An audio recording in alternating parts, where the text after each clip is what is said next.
नमस्कार. आज आपण शिकण्याबद्दल बोलणार आहोत, पण एका वेगळ्या अँगलने.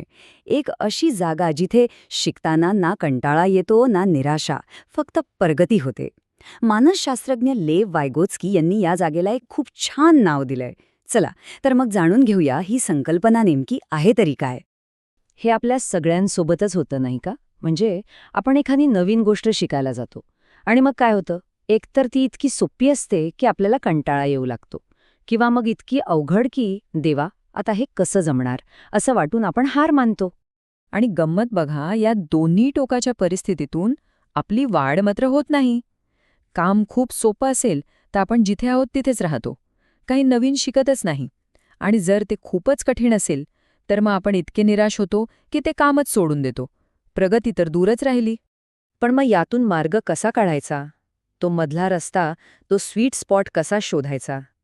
बरं, चांगली गोष्ट ही आहे की यावर एक जबरदस्त उपाय आहे. एक अशी फ्रेमवर्क आहे जी आपल्याला बरोबर त्या मधल्या रस्त्यावर आणून ठेवते. या संकल्पनेला म्हणतात झोन ऑफ प्रॉक्झिमल डेव्हलपमेंट, शॉर्टमध्ये ZPD. आता हे नाव जरा जड वाटेल, पण कल्पना एकदम सोपी आहे. ZPD म्हणजे काय?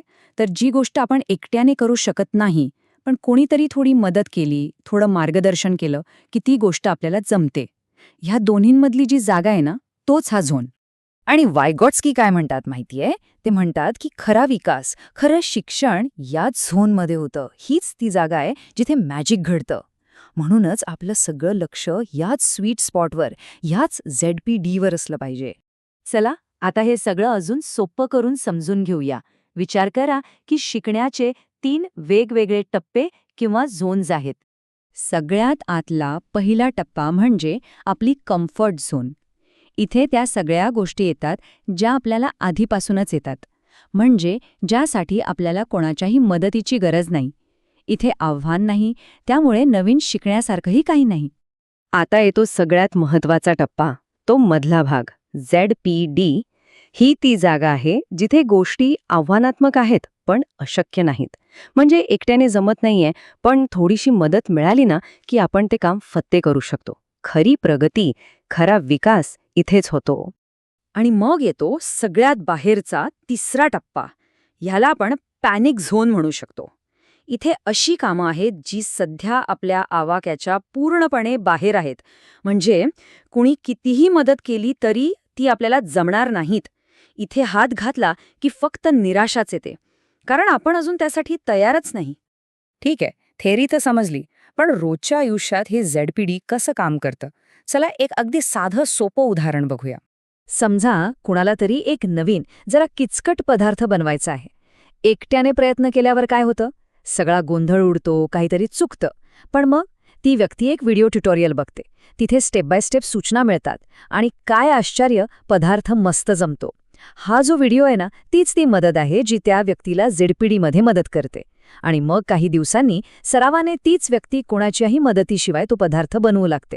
म्हणजे काय? तर ते कौशल्य आता तिच्या कम्फर्ट झोनमध्ये आलंय. पण हे जी मदत आहे, हे जे मार्गदर्शन आहे, ते नक्की कसं असावं? या मदत करण्याच्या पद्धतीला मानसशास्त्रात एक खास नाव आहे. त्याला म्हणतात स्कॅफोल्डिंग. आता स्कॅफोल्डिंग म्हणजे काय? जसं एखादी उंच इमारत बांधताना बाहेरून तात्पुरता सांगाडा किंवा परांची उभारतात ना आधार देण्यासाठी, अगदी तसंच. शिकणाऱ्याला तो ZPDचा टप्पा पार करण्यासाठी दिलेला तात्पुरता आधार म्हणजे स्कॅफोल्डिंग. आणि हा आधार कोणीही देऊ शकतं, शिक्षक, आई-वडील, मित्र किंवा एखादा ऑनलाईन व्हिडिओसुद्धा. आता हे स्कॅफोल्डिंग वेगवेगळ्या प्रकारे करता येतं. कधी आपण छोट्या छोट्या सूचना देऊ शकतो किंवा एखादं मोठं काम असेल तर ते सोप्या पायऱ्यांमध्ये तोडून सांगू शकतो. कधीकधी फक्त एक प्रश्न विचारणं सुद्धा पुरेसं असतं, जसं की बरं, आता पुढे काय वाटतं? ह्या सगळ्याचा उद्देश एकच असतो, शिकणाऱ्याला स्वतःहून विचार करायला लावणं आणि त्याला पुढे ढकलणं. पण एक गोष्ट लक्षात ठेवली पाहिजे, स्कॅफोल्डिंग हे कायमस्वरूपी नसतं, ते तात्पुरतं असतं. एकदा का शिकणाऱ्याला ती गोष्ट जमायला लागली की हा आधार हळूहळू काढून घ्यायचा असतो, जेणेकरून ती व्यक्ती स्वावलंबी बनेल. नाहीतर ती नेहमीच परावलंबी राहील.